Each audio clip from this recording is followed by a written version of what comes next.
नमस्कार, गणपति बप्पा मोरिया, जय देव जय देव जय मंगल मूर्ति। आप देख रहे हैं गणेश चतुर्थी स्पेशल काल चक्र। मैं हूं आपके साथ आशा झा और मेरे साथ आज इस बेहद शुभ घड़ी में, शुभ दिन में मौजूद हैं प्रश्न कुंडली विशेषज्ञ पंडित सुरेश पांडे जी। पंडित जी बहुत बहुत स्वागत है। धन्यवाद। मंगल करने आ रहे हैं आज गणपति। मंगल मूर्ति के 10 मंत्र मंगल करेंगे। विघ्नहर्ता के 20 उपाय संकट हरेंगे। गणपति की पूजा से ग्रह दोष टलेंगे। अधूरी ना करें गणेश चतुर्थी की पूजा। देखिए काल चक्र स्पेशल गणपति बप्पा मोरया। जी हाँ, आज है गणेश चतुर्थी और इसलिए आज काल चक्र में पंडित सुरेश पांडे जी आपको गणेश चतुर्थी की पूजा का मुहूर्त, पूजा की विधि, पूजा के मंत्र और गणपति जी से जुड़ी बेहद खास जानकारियां साझा करने वाले हैं। साथ ही अगर ग्रह दोष के कारण आपके जीवन में भी कठिनाइयां बढ़ती जा रही हैं तो कैसे आज के दिन भगवान गणेश की पूजा करके आप ग्रहों के बुरे प्रभाव से भी बच सकते हैं, ये भी आज पंडित जी से हम जानेंगे। तो अगर आप भी बप्पा का आशीर्वाद प्राप्त करना चाहते हैं तो पूरे 1 घंटे बने रहिए हमारे साथ और ध्यान से देखते रहिए गणेश चतुर्थी स्पेशल काल चक्र। इसके अलावा अगर आपका कोई प्रश्न है तो आप हमें फोन कर सकते हैं। अब नंबर खुल चुका है, नोट कर लीजिए 012066524111। तो आज है गणेश चतुर्थी और इसलिए बहुत खास जानकारियां फिर बता दूं आपको, अगले 1 घंटे जरूर बने रहिए। बहुत ही विशेष जानकारियां आज पंडित जी आपको देने वाले हैं।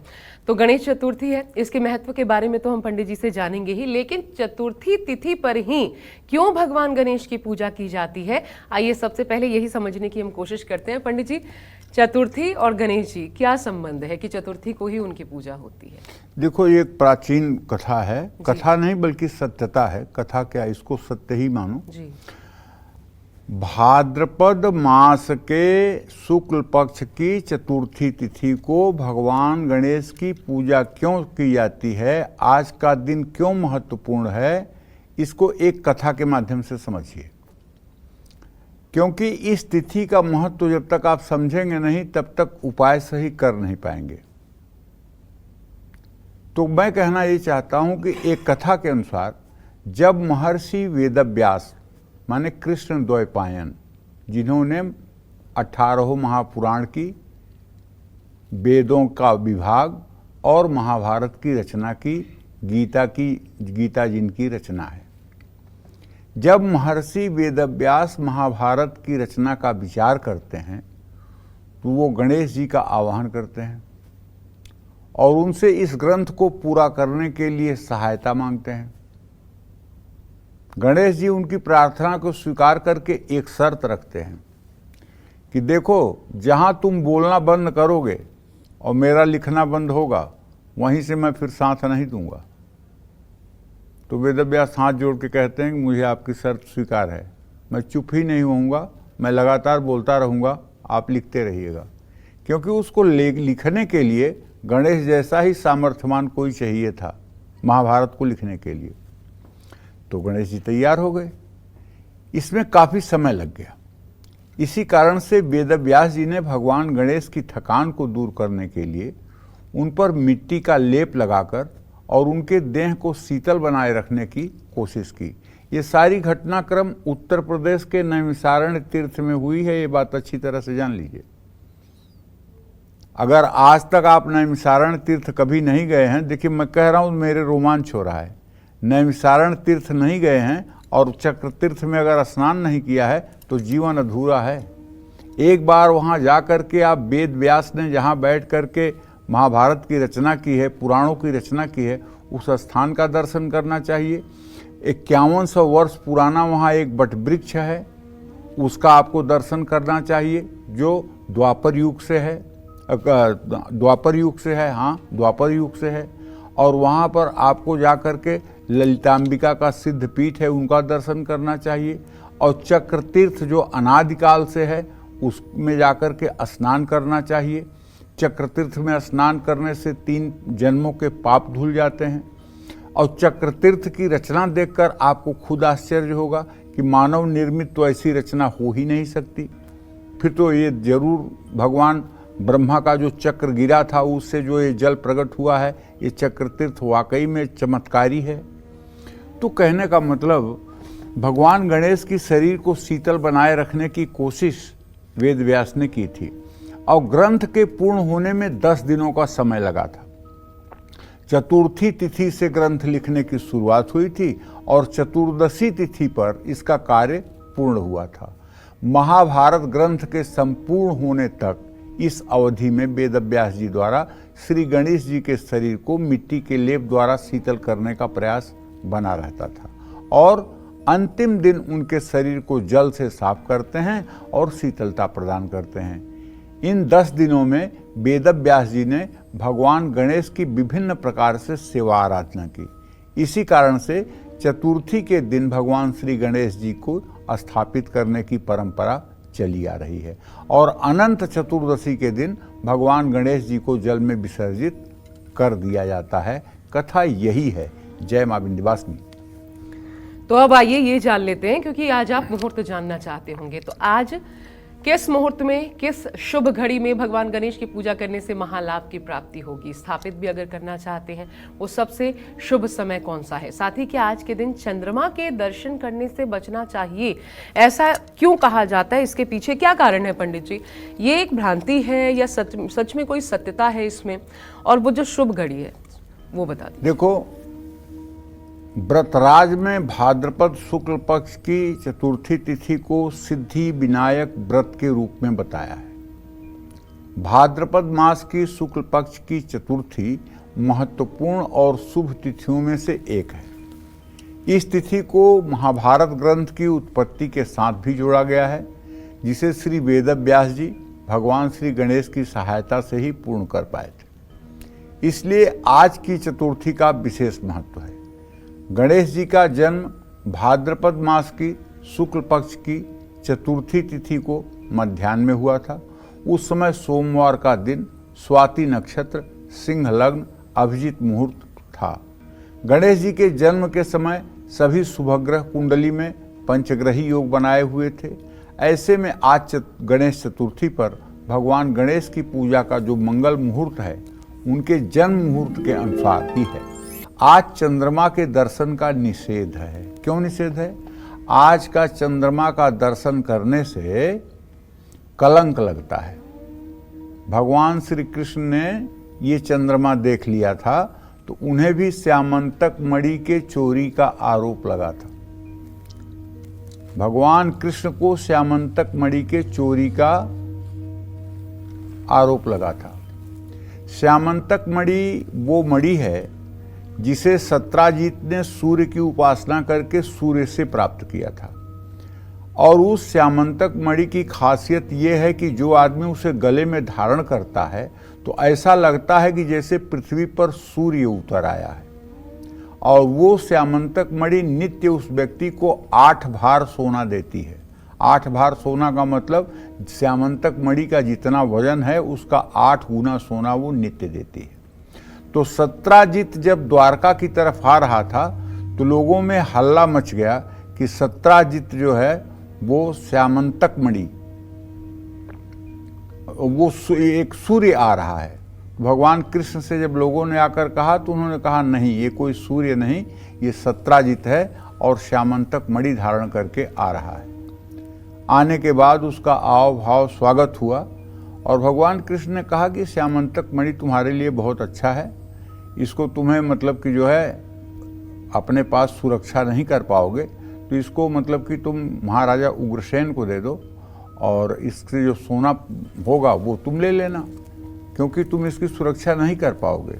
उसको ये बात अच्छी नहीं लगी, बुरी लगी और वो मतलब कि अपने घर को चला गया।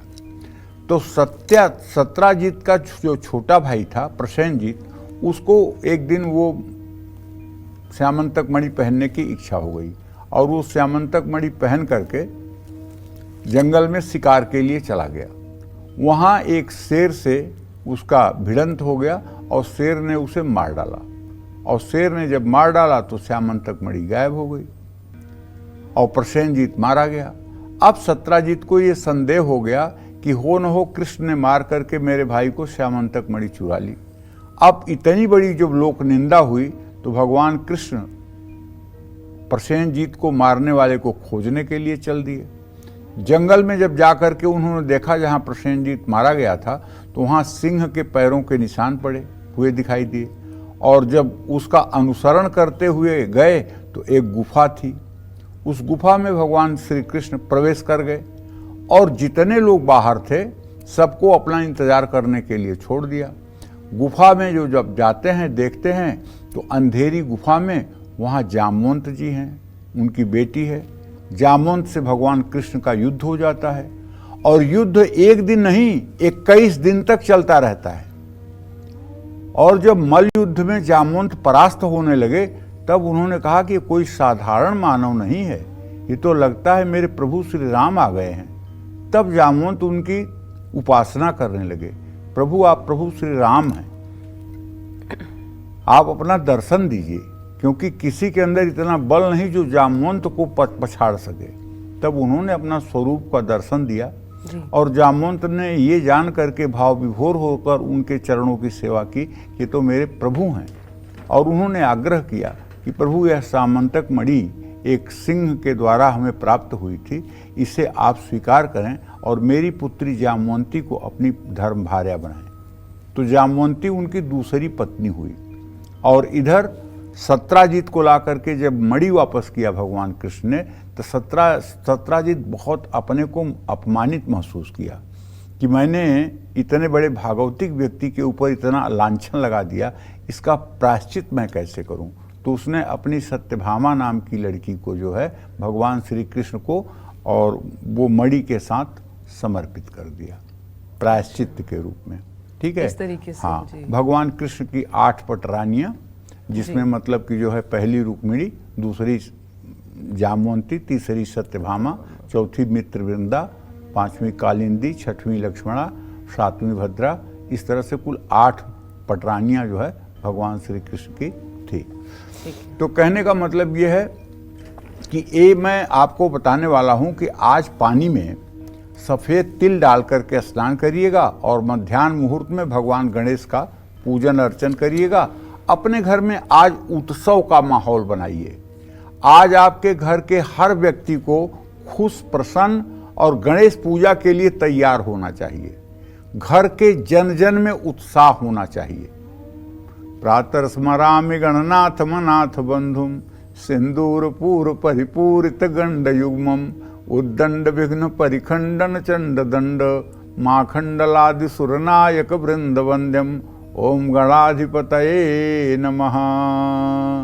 घर का अगर बच्चा गणेश पूजन के लिए उल्लसित हो करके, उत्साह में आकर के, प्रसन्नता में आकर के और तैयारियों में लगे तो मैं दावे के साथ कह सकता हूँ ऐसे व्यक्ति के घर में रिद्धि सिद्धि 12 महीने अपनी छाया करके रहेंगी। जय मां विंध्यवासिनी। पंडित जी, स्थापना तो होगी, उस अनुसार फिर पूजा पाठ भी होगा, लेकिन उसके जैसे आप हर एक पूजा में विशेष मंत्र बताते हैं, सबसे प्रिय और जो वो आप कहते हैं ना मानसिक पूजा जो चलती रहे 24 घंटे अनवरत, तो वो ऐसा कौन सा मंत्र है जो बहुत प्रिय है, प्रसन्न किया जा सकता है गणेश जी को, आज के दिन मन में चलना चाहिए? जो देखो, मंत्र जितना छोटा होता है उतना प्रभावशाली होता है। मंत्र जितना बड़ा होता है उसमें उतनी त्रुटि की संभावनाएं बढ़ जाती हैं।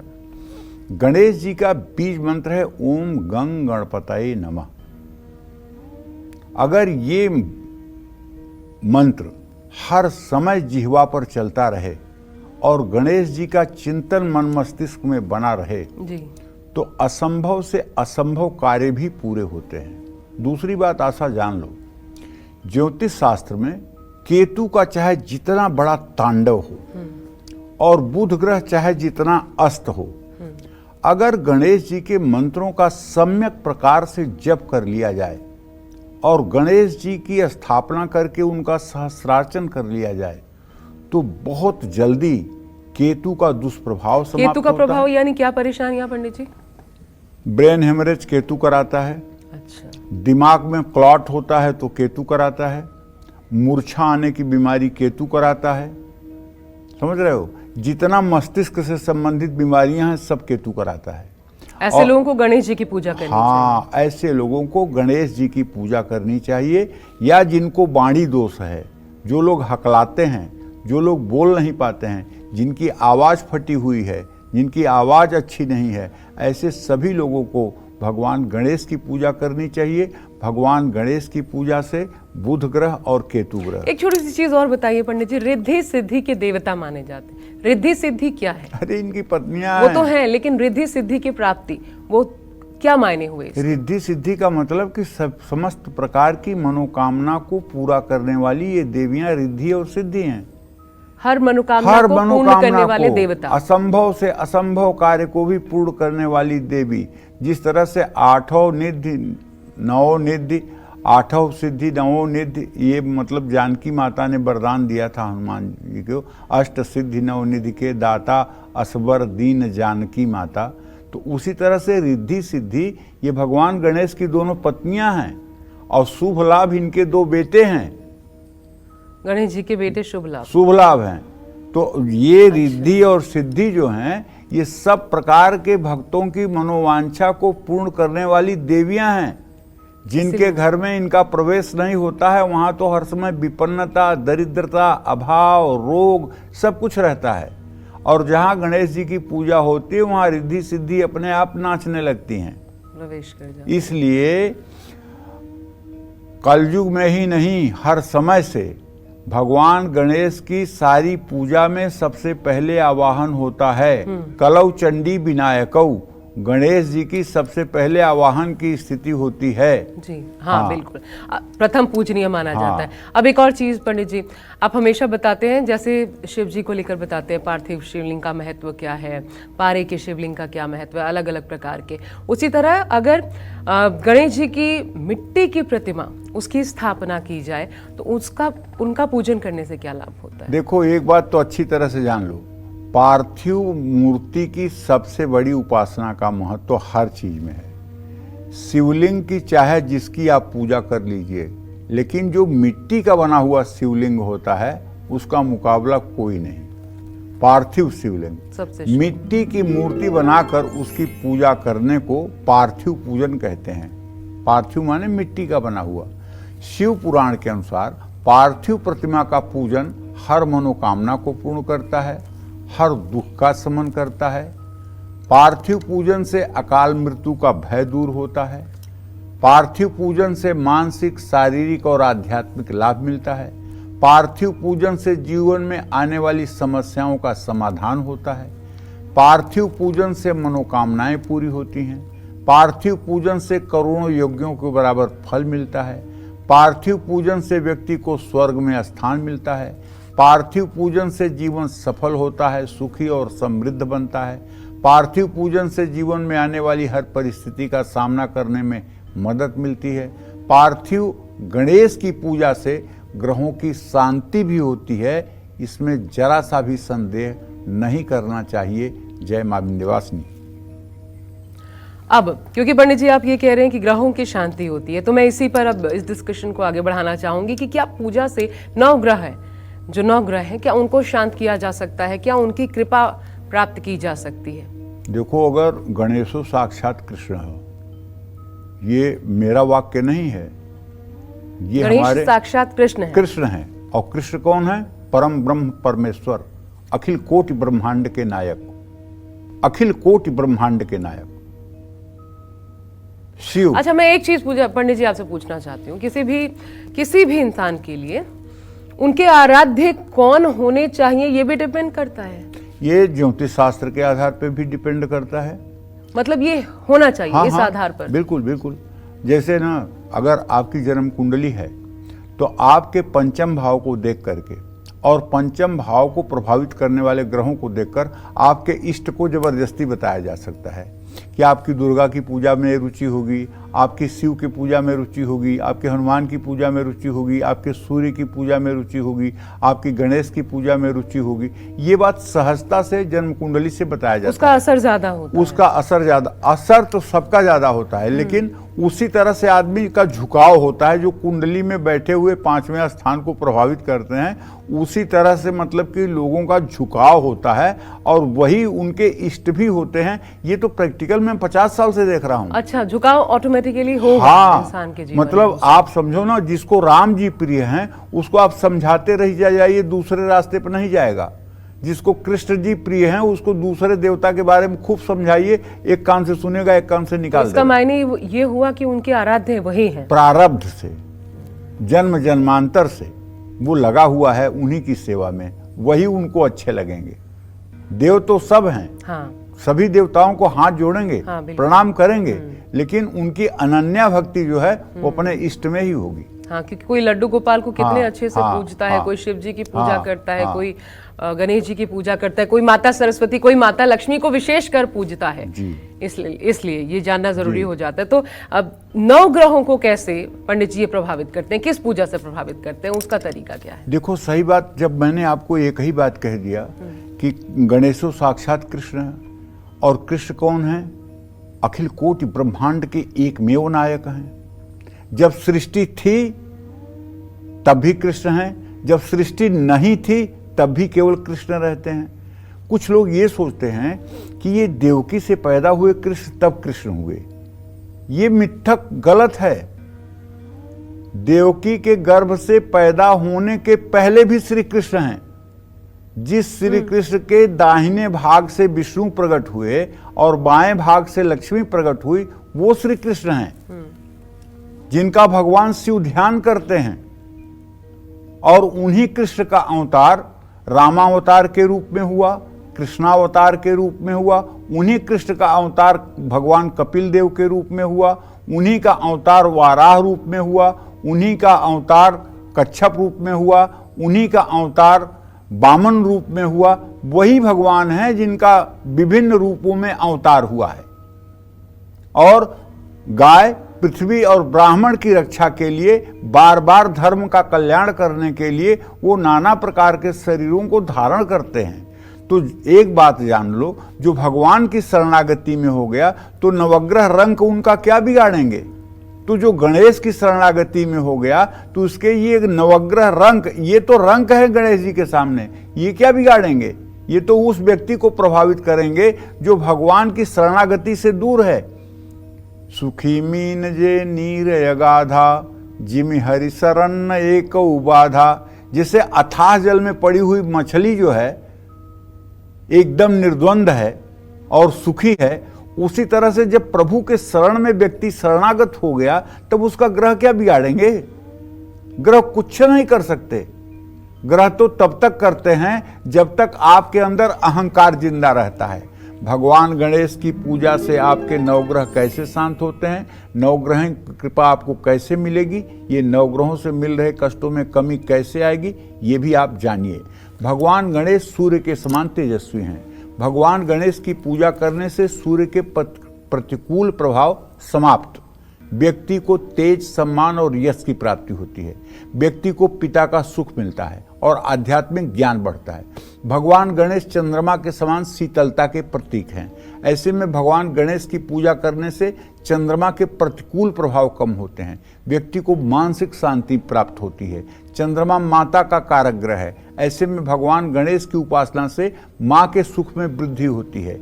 इसी तरह से आप जान लीजिए कि नवग्रहों को भगवान गणेश अकेले एक ऐसे देवता हैं जो हर प्रकार से संतुलित करने में सामर्थ्यवान हैं। इसमें जरा सा भी अतिशयोक्ति नहीं है। जय मां विंध्यवासिनी। एक और छोटी सी चीज पंडित जी मैं आपसे जानना चाहती हूँ, सामान्य प्रश्न है सामान्य लोगों के लिए, हम जैसे लोगों के लिए, कि आप प्रथम पूजनीय है गणेश जी, तो वो जो प्रथम पूजनीय है उसकी एक छोटी सी विधि क्या होनी चाहिए जो सबसे एक्यूरेट मानी जाए उनके पूजन के लिए? देखो, सबसे पहले हम बैठें पूजा स्थान में, आचमन प्राणायाम करें। आचमन प्राणायाम के बाद पवित्री धारण कर लें, और पवित्री धारण करने के बाद अगर गणेश की मिट्टी की प्रतिमा है तो बहुत अच्छी बात है, और या किसी धातु की प्रतिमा है तो अच्छी बात है। चित्र भी हो तो, चित्र भी हो तो हाँ ठीक है। आंख बंद करें।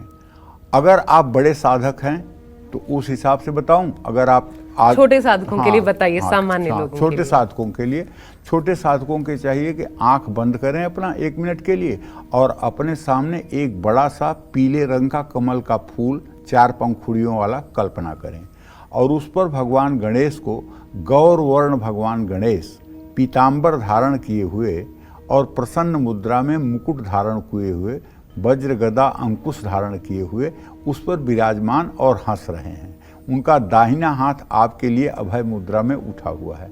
आप उन्हें देख करके प्रणाम कर रहे हैं और उनकी शरणागति के लिए प्रार्थना कर रहे हैं। ठीक है, अब पूजा का क्रम शुरू होता है। तो पहले आवाहन करिए उनका कि हे प्रभु आप यहाँ विराजिए, और फिर आप अपने मन से वो कमल के पुष्प का सोने के सिंहासन पर आसन दीजिए। फिर उसके बाद में उनके चरणों को धोने के लिए जल दीजिए, फिर उनके हाथों को धोने के लिए जल डालिए। इसके बाद में जल की आचमनी कराइए। इसके बाद में उन्हें शुद्ध गंगा जल से अभिषेक करिए, स्नान करवाइए।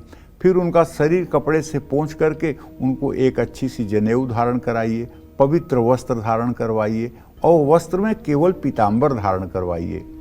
जनेऊ हो गया, तो ये रोज करना पड़ेगा? जनेऊ रोज धारण कराना पड़ता है? नहीं ना, रोज कराना पड़ता है। अच्छा, गणेश जी की पूजा करने के लिए गणेश रोज? जी की पूजा अगर आप कर रहे हैं तो मानसिक रूप से अगर जनेऊ धारण करवा रहे हैं तो रोज, और अगर प्रैक्टिकल भी आप जनेऊ धारण करवा रहे हैं तो रोज। अच्छा, समझ रहे हैं ना? हाँ, तो ये चीजें, जनेऊ में थोड़ी सी हल्दी लगा देना चाहिए, केवल सादी सादी जनेऊ नहीं पहनाना चाहिए। ओम यज्ञोपवीतम परमं पवित्रम प्रजापतिर्यं सहजम पुरस्तात् आयुष्यमग्यम प्रतिमुंच शुभ्रम यज्ञोपवीतम बलमस्तु तेजः। और जनेऊ पहनाने के बाद 2 बार आचमनी के लिए जल भी गिरा देना चाहिए।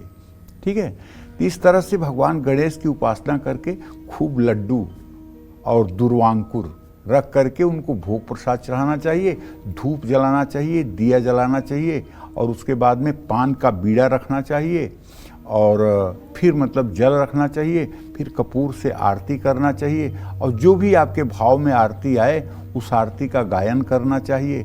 गणेश अथर्व शीर्ष का पाठ करना चाहिए। इस तरह से अगर नित्य पूजा शुरू हो जाए गणेश जी की, अरे तो बेटा जीवन धन्य हो जाएगा। आप इतने खूबसूरत तरीके से व्याख्या करते हैं कि थोड़ा भी श्रद्धा भाव रखने वाला जो व्यक्ति होगा वो, उसका मन इस वक्त रोमांचित मैं हो सच उठेगा। कह रहा हूँ, मतलब आह्लाद, मैं जब कहता हूँ ना मुझे खुद रोमांच होता है, क्योंकि मैं उसी में जीना पसंद करता हूँ, मैं उसी में जीना पसंद करता हूँ। अब पंडित जी ये भी बता दीजिए कि सूर्य और चंद्रमा के शुभ फल पाने के लिए, इनकी शुभता अगर प्राप्त करनी है, सूर्य को तो रोज लोग जल चढ़ाते हैं, लेकिन और शुभता की प्राप्ति करनी है चंद्रमा की भी, तो कैसे करें गणेश पूजा? तो आपको ये मैं बताना चाहूँगा कि देखिए, सूर्य और चंद्रमा के बारे में थोड़ा सा डिटेल तो मैंने आपको बताया है। सूर्य चंद्रमा की शुभता पाने के लिए आप सिर्फ ओम गंग गणपताय नमः का अगर जप करते रहें तो सूर्य और चंद्रमा दोनों आपके अनुकूल हो जाएंगे। शेष जो ग्रह हैं उनके बारे में भी बात करें तो शेष ग्रहों के बारे में बात करने के लिए जैसे मंगल के बारे में बात किया जाता है, तो मंगल एक बहुत ही शक्तिशाली ग्रह है। धरणी गर्भ संभूतम विद्युत कांति समप्रभम कुमारम शक्ति हस्तम च मंगलम प्रणमाम्यहम। मंगल पृथ्वी का पुत्र है और पृथ्वी के ही समान है। नासा के वैज्ञानिक जब मंगल ग्रह पर गए तो यही बताए कि पृथ्वी जैसा ही ग्रह मंगल है, और हमारे शास्त्रों में अनादिकाल से लिखा हुआ है धरणी गर्भ संभूतम, जो पृथ्वी के गर्भ से पैदा हुआ है। विद्युत कांति समप्रभम, जो बिजली के कांति के समान तेजमान है। कुमारम शक्ति हस्तम च, जो एकदम युवावस्था में है। मंगलम प्रणमाम्यहम। तो कहने का मतलब ये है कि जो विज्ञान आज बता रहा है, इसको हमारे यहाँ कई हजारों वर्ष पूर्व बताया गया है कि मंगल ऐसा है। ऐसे में भगवान गणेश की पूजा से मंगल ग्रह की भी शांति होती है, व्यक्ति का शारीरिक और मानसिक बल बढ़ता है। गणेश जी की पूजा से कर्ज से मुक्ति मिलती है, साहस, पद और प्रतिष्ठा में वृद्धि होती है, व्यक्ति में नेतृत्व करने की क्षमता बढ़ती है। भगवान गणेश की पूजा करने से भाई के सुख में भी वृद्धि होती है। भगवान गणेश बुद्धि और विवेक के स्वामी हैं। बुध ग्रह के अधिपति देवता भी हैं। ऐसे में भगवान गणेश की उपासना करने से बुद्धि विद्या की प्राप्ति होती है। गणेश जी की उपासना करने से वाक शक्ति, तर्क शक्ति में वृद्धि होती है। श्री गणेश की पूजा बहन के सुख में भी वृद्धि कराता है। शुंकश्च एकदंतश्च कपिलो गजकर्णकः लंबोदरस्य विकटो विघ्ननाशो विनायक धूम्रकेतो गणाध्यक्षो भालचंद्रो गजाननः द्वादशैतान् नामानि यः पठेत् शृणुयादपि विद्यारंभे विवाहे च प्रवेशे निर्गमे था संग्रामे संकटे च वह विघ्नस्तस्य न जायते। ओम गणेशाय नमः। अद्भुत। चलिए अब जल्दी से पंडित जी से जानते हैं कि कुंडली में बैठे गुरु, शुक्र, शनि और राहु केतु व्यक्ति के लिए मुश्किलें पैदा कर रहे हैं, तो आज के दिन कैसे भगवान गणेश की पूजा करके इन ग्रहों को शांत किया जा सकता है। पंडित जी बताएं प्लीज। देवानां च ऋषीणां च गुरुं कांचन सन्निभं बुद्धिभूतं त्रिलोकेशं तं नमामि बृहस्पतिम। ग्रहों में बृहस्पति ये धर्म का प्रतिनिधित्व करते हैं मेरे भाई। और महर्षि पाराशर कहते हैं जीवो जीवित सुखदः, ये जीवन और सुख के कारक भी हैं बृहस्पति। और ज्योतिष का एक ये भी मान्यता है यस्य केंद्रे बृहस्पति किम कुर्वन्ति अन्ये ग्रहा। अगर इकलौता बृहस्पति मजबूत स्थिति में केंद्र में हो जाए तो दूसरे चाहे जितने ग्रह खराब होते हों कुछ न बिगाड़ पाएंगे। हाँ, भगवान गणेश की कृपा से गुरु ग्रह के समान उदार और ज्ञानी, ये मतलब कि भगवान गणेश हैं। इनके पूजन से बृहस्पति ग्रह की पीड़ा दूर हो जाती है। व्यक्ति के जीवन में आध्यात्मिक ज्ञान का विकास होता है। ऐसे लोगों को जरूर पूजा करना चाहिए जिनका बृहस्पति मकर राशि में या मकर के नवमांश में, नीच राशि में या नीच के नवमांशक में है। जो लोग नास्तिक प्रवृत्ति के हैं, जिनके अंदर हर समय नकारात्मक विचार बना रहता है, वो अगर भगवान गणेश की पूजा करेंगे तो उनके अंदर भी सकारात्मकता का संचार होगा। धन और संपत्ति की वृद्धि होती है। महिलाओं को पति का सुख मिलता है। भगवान गणेश धन, ऐश्वर्य, संतान सुख देने वाले ग्रह हैं और शुक्र के भी एक प्रकार के अधिपति हैं। गणेश जी की पूजा करने से शुक्र ग्रह के पूरे बुरे प्रभाव अपने आप कम होने लगते हैं। व्यक्ति को जीवन में हर सुख समृद्धि प्राप्त होती है। पत्नी के सुख में भी वृद्धि होती है। भगवान गणेश शिव के पुत्र हैं और शिव शनि देव के गुरु हैं। गणेश जी की पूजा करने से शनि ग्रह को भी शांति मिलती है। भगवान गणेश हाथी के मुख और पुरुष के शरीर से युक्त होने के कारण राहु केतु के भी प्रतिनिधित्व करते हैं। इनके भी अधिपति देव हैं ये। ऐसे में अर्धकाय महावीर्य चंद्रादित्य विमर्दनम सिंहिका गर्भ शंभु तम तम राहुम प्रणमाम्यहम। तो ऐसे में भगवान गणेश का पूजन करने से राहु केतु भी शांत हो जाता है। इसमें संदेह नहीं करना चाहिए। अकेले एकमेव गणेश की पूजा करने से आप अपने जीवन की सारी मनोवांछाओं को पूरी कर सकते हैं, सारी मनोकामनाओं को पूरी कर सकते हैं। एक अकेले इकलौते गणेश जी को इष्ट मानकर पूजा करने से आपको धर्म, अर्थ, काम, मोक्ष चारों पुरुषार्थों की प्राप्ति हो सकती है। इसमें कोई संशय नहीं है। जय मां विंध्यवासिनी। और आज गणेश चतुर्थी का दिन है, तो ऐसे में हम भगवान गणेश के मंत्रों की बात ना करें, ऐसा कैसे हो सकता है। तो चलिए, आप किस गणेश मंत्र की महिमा और उसे जपने के चमत्कारों के बारे में आज पंडित जी बताने वाले हैं हमारे दर्शकों के लिए। सबसे ज्यादा आपको भी प्रिय वो कौन सा मंत्र है और उसकी क्या महिमा है? देखो, भगवान गणेश के कौन से मंत्र जपने से आपको क्या लाभ मिलेगा, ये भी मैं आपको बताना चाहूँगा। सबसे सरल मंत्र जो सब लोग जानते हैं वो ये है, वक्रतुंड महाकाय सूर्यकोटि समप्रभ निर्विघ्नं कुरु मे देव सर्वकार्येषु सर्वदा। कोई काम आप शुरू करने जा रहे हैं, किसी कार्य की शुरुआत करने जा रहे हैं और आपको कुछ पूजा पाठ की ज़्यादा विधा नहीं मालूम है, तो ये मंत्र आप याद करिए, अपने पत्नी को याद कराइए, अपने बच्चों को याद कराइए। जैसे आपने गायत्री मंत्र याद कराया है वैसे इसको भी याद कराइए। वक्रतुंड महाकाय सूर्यकोटि समप्रभ निर्विघ्नं कुरु मे देव सर्वकार्येषु सर्वदा। हाथ जोड़कर भगवान गणेश का ध्यान करके शुभारंभ कर दीजिए। अगर आप बिना पूजा के भी भगवान गणेश का मन में चिंतन करके शुरुआत कर रहे हैं, गारंटी मानिए सफलता आपको उसी अनुपात में मिलेगी जैसे मिलनी चाहिए। यदि आप परीक्षा में बैठ रहे हैं तो पेपर लेते ही हाथ में उसको माथे पर लगाइए और मन में कहिए वक्रतुंड महाकाय सूर्यकोटि समप्रभ निर्विघ्नं कुरु मे देव सर्वकार्येषु सर्वदा। उसके बाद पेपर पढ़ना शुरू करिए, देखिए गणेश जी का चमत्कार। इस मंत्र के जप से पारिवारिक और कार्य क्षेत्र में आ रही सारी बाधाएं क्षण भर में दूर होंगी। आत्मविश्वास और निर्णय लेने की क्षमता में आपकी वृद्धि होगी, एकाग्रता बढ़ेगी, जिससे धन, बुद्धि और सफलता आपके कदमों में होगी। जय मां विंध्यवासिनी। और अगर आपको लगता है कि आपके जीवन में आपका लिया हर फैसला गलत ही साबित होता है, तो आपको किस गणेश मंत्र का जाप करना चाहिए, इसमें कैसे गणेश जी की पूजा आपकी मदद कर सकती है? पंडित जी, क्या जुड़ाव है गणेश जी की पूजा से? देखो, सच्ची बात यह है कि जिन लोगों का चंद्रमा कर्क राशि में और बाईं आंख के ऊपर ये प्लानर पॉइंट है और दाहिनी आंख के ऊपर ये क्रिएशन पॉइंट है, ये सूर्य का स्थान है, ये चंद्रमा का स्थान है, और हृदय पर वृषभ और तुला राशि है, ये चंद्रमा का उच्च स्थान है। चंद्रमा या तो आपके हृदय पर रहे या तो आपके बाईं आंख के ऊपर रहे। अगर हृदय पर रहेगा तो सब प्रकार की रिद्धि सिद्धि देगा, और बाईं आंख के ऊपर होगा तो you are a good planner. आप एक बहुत बड़े योजनाकार होंगे और आपकी योजना में कोई मतलब कि जो है छेद कर सके, ये किसी में दम नहीं होगा। कैसे पता चलेगा?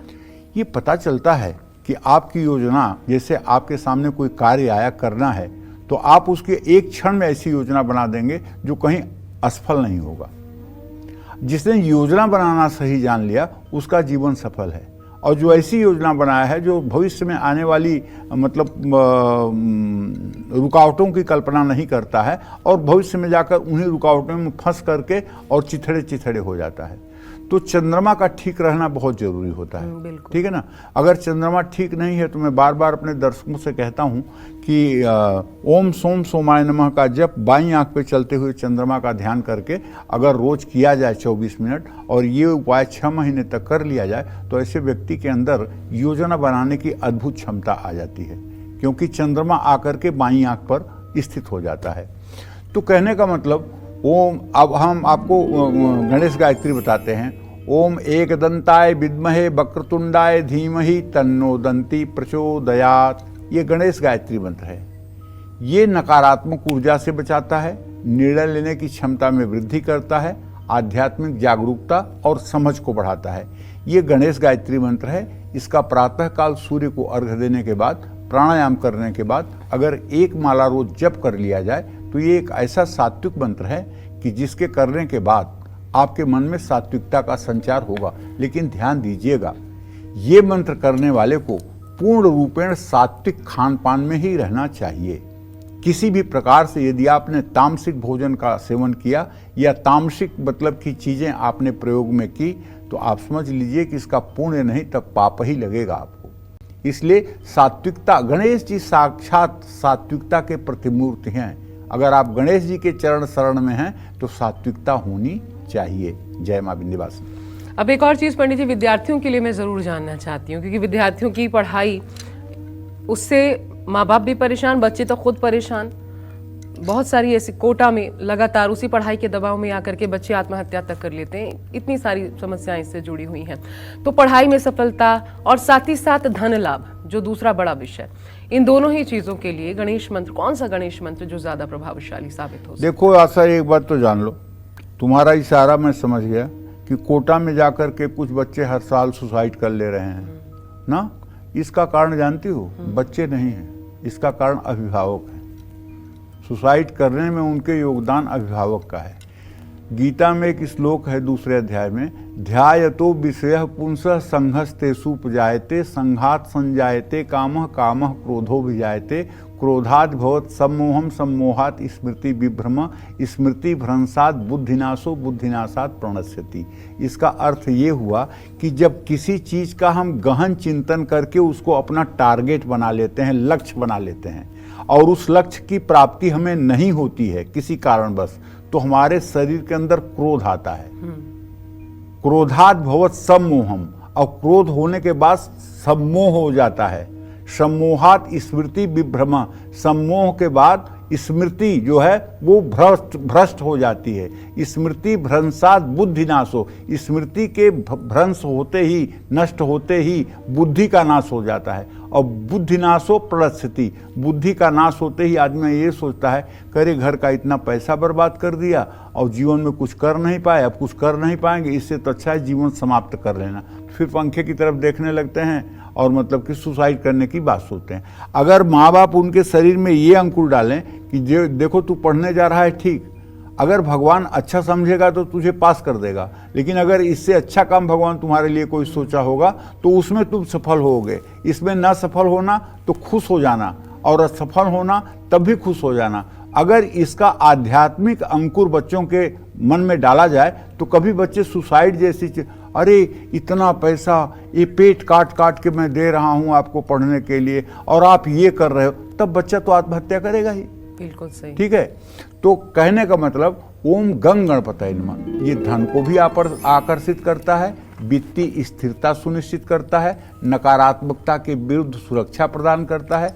इस मंत्र के नियमित जप से विद्यार्थियों को बहुत लाभ मिलता है, और इस मंत्र का 10 माला जप का जो व्यक्ति नित्य आश्रय ले ले तो मैं दावे के साथ कह सकता हूं 12 वर्ष के बाद उस व्यक्ति की ऐसी स्थिति होती है कि उसका दर्शन करने से लोगों का पाप ताप नष्ट हो जाता है, और वो तो अपने आप में उत्कृष्ट मानव बन ही जाता है, इसमें कोई संदेह नहीं है। जय मां विंध्यवासिनी।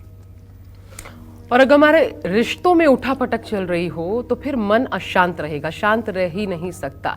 ये दोनों का अपने आप में जुड़ाव है। इसलिए पंडित जी मैं ये जानना चाहती हूँ आपसे, दोनों ही चीज़ों के लिए, मन शांत रहे, रिश्ते सहज हों, प्रेम बना रहे, कौन सा मंत्र इसके लिए बताएंगे आप गणेश जी का? देखो सही बात यह है, ओम विघ्नेश्वराय वरदाय सुरप्रियाय लंबोदराय सकलाय जगद्विताय नागाननाय श्रुतियज्ञ विभूषिताय। तो कहने का मतलब यह है ओम विघ्नेश्वराय नमः। अगर इस मंत्र का नित्य 108 बार सुबह शाम जप किया जाए तो घर से क्लेश समाप्त हो जाता है और मन को शांति मिलती है, जीवन में आ रहे संकट से रक्षा होती है, रिश्तों में मजबूती आती है। ओम विघ्नेश्वराय नमः, ये विघ्नों का दमन करने के लिए ही भगवान गणेश हैं, इसमें कोई संदेह नहीं। जय मां विंध्यवासिनी। और अब बढ़ते हैं आगे और फिर बता दें आपको कि आज विशेष रूप से गणेश पूजा का विशेष महत्व है, और इसलिए पंडित जी आपको गणेश चतुर्थी से जुड़ी हर एक खास जानकारी बहुत विस्तार से बता रहे हैं। गौर से देखिए और समझिए। अब अगर आपका कारोबार नहीं चल पा रहा है, आए दिन दुकान या फिर फैक्ट्री में हादसे हो जाते हैं, शादी में देरी हो रही है या फिर प्रॉपर्टी से जुड़े कार्यों में विघ्न आ जाता है, तो आज गणेश चतुर्थी पर उस विघ्न का दमन कैसे किया जाए, किस उपाय के जरिए? पंडित जी, हर रोज भगवान गणेश को सफेद दुर्वा और लड्डू अर्पित करिए। किसी काम की शुरुआत करने से कार्य में अगर आप कर रहे हैं और भगवान गणेश को लड्डू दुर्वा अर्पित कर रहे हैं तो जो भी काम आप शुरू करेंगे उसमें कभी कोई परेशानी नहीं आएगी। घर के मुख्य द्वार के ऊपर गणेश जी का चित्र या प्रतिमा या टाइल्स ही लगवा दीजिए, लेकिन ऐसा नहीं कि केवल घर के बाहर, घर के अंदर से भी लगवाइएगा, क्योंकि गणेश के पीठ के तरफ जो है दरिद्र रहता है, ये बात भी जान लीजिए। उनके सामने रिद्धि सिद्धि रहती है और उनके पीठ के पीछे दरिद्र रहता है। तो गणेश जी की ऐसी प्रतिमा लगाइए कि जैसे दरवाजे पर ऊपर लगाए तो आगे प्रतिमा देख रही है, एक अंदर से भी लगाइए ताकि आप निकलते समय भी गणेश को देखते हुए जाइए, एकदम ठीक आगे पीछे, तभी ठीक है। और केवल आगे लगा दिया, पीछे नहीं लगाया तो घर में आर्थिक अर्थव्यवस्था हर समय गड़बड़ रहेगी, पक्की बात। और सिर्फ अंदर लगा दिया, आगे नहीं लगाया तो तब भाई बाहर मतलब कि जो है आपके जीवन में, आपके पुरुषार्थ में बाहर अभाव रहेगा। ठीक है, आपके जीवन में बाहर अभाव रहेगा, ठीक है। ये तो सीधी सीधी बात है। तो मुंह घर के भीतर की ओर रहे, इससे धन लाभ होगा। दुकान या फैक्ट्री के उद्घाटन के समय एक चांदी की कटोरी में धनिया डालकर उसमें चांदी के लक्ष्मी गणेश की मूर्ति रखकर उनको पूरब दिशा में स्थापित करके हर रोज उनकी पूजा करने से धन धान्य की वृद्धि होती है। बुध स्त्रोत का पाठ करने से, भगवान गणेश की मूंग के लड्डू भोग लगाने से नई नौकरी मिलती है, नया काम शुरू होता है। भगवान गणेश की पूजा करके गाय को घास खिलाने से व्यवहार में सकारात्मक बदलाव आता है। अरे अगर आपकी नौकरी छूट गई है और आप अब परेशान हो रहे हैं कि अगले महीने खर्चा कैसे चलेगा, मेरे कहने से 2-3 हज़ार रुपया खर्च करके और आप एक उपाय कर लीजिए। आप किसी हलवाई के यहाँ जा कर के 30 किलो मूंग के लड्डू का ऑर्डर कर दीजिए और अपने घर में आज एक गणेश की मूर्ति ले आकर के स्थापित करिए। एक पंडित जी को पकड़ के बुलाइए और श्रद्धा पूर्वक उनसे कहिए कि गणेश जी का सहस्रार्चन करवा दे। 1000 लड्डू 1000 दूर्वा से, गणेश जी के 1000 नामों से आप एक बड़ी सी थाल में लड्डू और दूर्वा रखते जाइए। ये पूजा संपन्न होगी और बुलावा आपको आएगा, नौकरी आपको मिलेगी, आपके घर की बदहाली रुकेगी। ये मैं दावे के साथ कहता हूँ।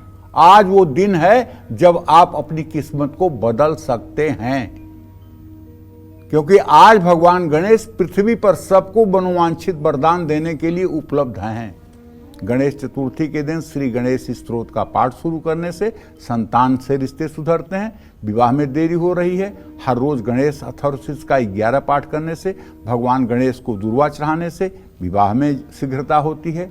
प्रॉपर्टी नहीं बन पा रही है तो गणेश विसर्जन से पहले पहले दूर्वा की माला बनाकर गणेश जी को चढ़ाने से काम पूरा होता है। कोई काम आपका लंबे समय से रुका हुआ है, पूरा नहीं हो रहा है, तो बुधवार या गणेश चतुर्थी के पावन समय में आंकड़े के फूल के साथ दूर्वा की जड़ पिरोकर माला बनाएं। ओम श्री श्वेतार्क देवाय नमः इस मंत्र को जपते हुए गणेश जी को अर्पित करें, आपकी मनोकामना पूरी होगी। जय मां विंध्यवासिनी। चलिए, भगवान गणेश की पूजा से जुड़े नियम और सावधानियां जिनके बारे में आपको जानना बहुत अनिवार्य है, और आज के दिन तो खासकर पंडित जी कौन से नियम और कौन से सावधानियां बताने वाले हैं? गणेश जी के पीठ के दर्शन कभी भी ना करें, इससे अशुभ फल ही मिलता है। गणेश जी की पीठ पर दरिद्रता का निवास होता है, हर कार्यक्रम में आपको बताता हूँ। इससे व्यक्ति के दुर्भाग्य का उदय होता है, इससे किस्मत वाले लोग भी कंगाल हो जाते हैं। जो लोग अपने घर में आज गणेश प्रतिमा की स्थापना करेंगे वो ध्यान रखें कि उनका मुख हमेशा दक्षिण पश्चिम दिशा की ओर ही हो। इसके विपरीत दिशा में मुंह होने से घर में दरिद्रता पक्का आएगी। अगर पूर्व या उत्तर मुंह कर दिया आपने तो समझ लीजिए कि आप गणेश जी को नहीं दरिद्र को पूज रहे हैं। घर में स्थापित की जाने वाली गणेश प्रतिमा बहुत बड़ी नहीं होनी चाहिए। आज पूजा के बाद चंद्रमा को अर्घ दिए बिना व्रत न खोलें। भगवान गणेश की पूजा में तुलसी भूल करके भी न चढ़ाएं। कहा जाता है कि तुलसी को गणेश जी ने श्राप दिया था, जिसके बाद से ही तुलसी को गणेश पूजा से वर्जित कर दिया गया है। ये आप लोगों की जानकारी के लिए है। कभी कभी देखिए ना, कभी कभी पर्वों के दिन, त्योहारों के दिन जब पंडित जी लोगों की डिमांड बहुत बढ़ जाती है तो उस समय वो सिक्के भी चल जाते हैं जो सिक्के थोड़े खोटे होते हैं। मतलब वो लोगों की भी डिमांड हो जाती है जिनको थोड़ा धर्म या कर्मकांड की जानकारी कम होती है, उनको भी बुलावा हो जाता है। तो ऐसे लोगों से गलती होने की संभावना ज़्यादा रहती है। अगर आप थोड़ा सा अलर्ट रहें और उनसे कोई गलती भी हो रही हो तो उसमें आप विनयपूर्वक उनसे सुधार के लिए आग्रह कहें तो ये कोई बुरी बात नहीं होगी। जय मां विंध्यवासिनी। तो इन बातों का जरूर ध्यान रखिएगा। और अब गणपति भगवान की कृपा पाने के लिए आज राशि अनुसार भी ये छूट न जाए, इसलिए आपकी जो भी राशि है उस अनुसार 12 राशि वाले लोगों के लिए आज आपको गणेश जी को क्या अर्पित करना चाहिए जो आपको शुभता प्रदान करेगा। पंडित जी, मेष से लेकर मीन राशि तक एक एक करके हमें बता दीजिए। देखो, मेष राशि के जातकों को बताना चाहूँगा कि 11 दुर्वांकुर हल्दी में घोल करके भगवान गणेश को एक प्लेट में अर्पित करिए। वृषभ राशि के जातक लाल फूल, इत्र और 9 दुर्वा ये गणेश जी को चढ़ाएं। मिथुन राशि के जातक दुर्वा की माला बनाकर भगवान गणेश को अर्पित करें। कर्क राशि के जातक गुड़हल के फूल और दुर्वा की माला बनाकर भगवान गणेश को अर्पित करें। सिंह राशि के जातक कुमकुम के घोल में 108 दुर्वा भिगोकर भगवान गणेश को चढ़ाएं। कन्या राशि के जातक गणेश जी को हरी दुर्वा के साथ 108 हरी मूंग के दाने भी चढ़ाएं। तुला राशि के जातक पीले फूलों के साथ दुर्वा घास भगवान गणेश को चढ़ाएं। वृश्चिक राशि के जातक कुमकुम से रंगे 108 चावल के दाने और 108 दुर्वा गणेश जी को चढ़ाएं। धनु राशि वाले 108 दुर्वा गीली हल्दी में डुबोकर गणेश जी को चरणों में चढ़ाएं। मकर राशि वाले लाल फूलों में दुर्वा पिरोकर उस पर इत्र छिड़क कर गणेश जी को अर्पित करें। कुंभ राशि के जातक 108 दुर्वा गणेश जी को चढ़ाकर सिंदूर का तिलक करें। मीन राशि वाले पीले धागे में पीले फूलों के साथ दुर्वा को पिरोकर माला बनाकर भगवान गणेश को अर्पित करें। इससे मनोकामना पूरी होती है। जय मां विंध्यवासिनी। एक चीज पंडित जी मैं जानना चाहती हूँ, लोग सामान्यतः करते हैं, इसलिए आज का दिन सबसे उत्तम होगा ये जानने के लिए। अक्सर उपहार स्वरूप कहीं जाते हैं तो गणेश जी की प्रतिमा भेंट में देते हैं, तो ये करना क्या ठीक है? और कितने गणेश जी घर में, अगर गणेश जी की प्रतिमा है या फिर चित्र भी है, कितने गणेश जी हम रख सकते हैं? और पूजा स्थल पर खासकर कितने होने चाहिए? उसके बाद दोष लगता है अगर उससे ज्यादा हुआ तो। चित्र तो चाहे आप जितने रख सकते हो, ठीक है। फोटो आप चाहे जितने रख सकते हो, कोई दोष नहीं। ठीक है।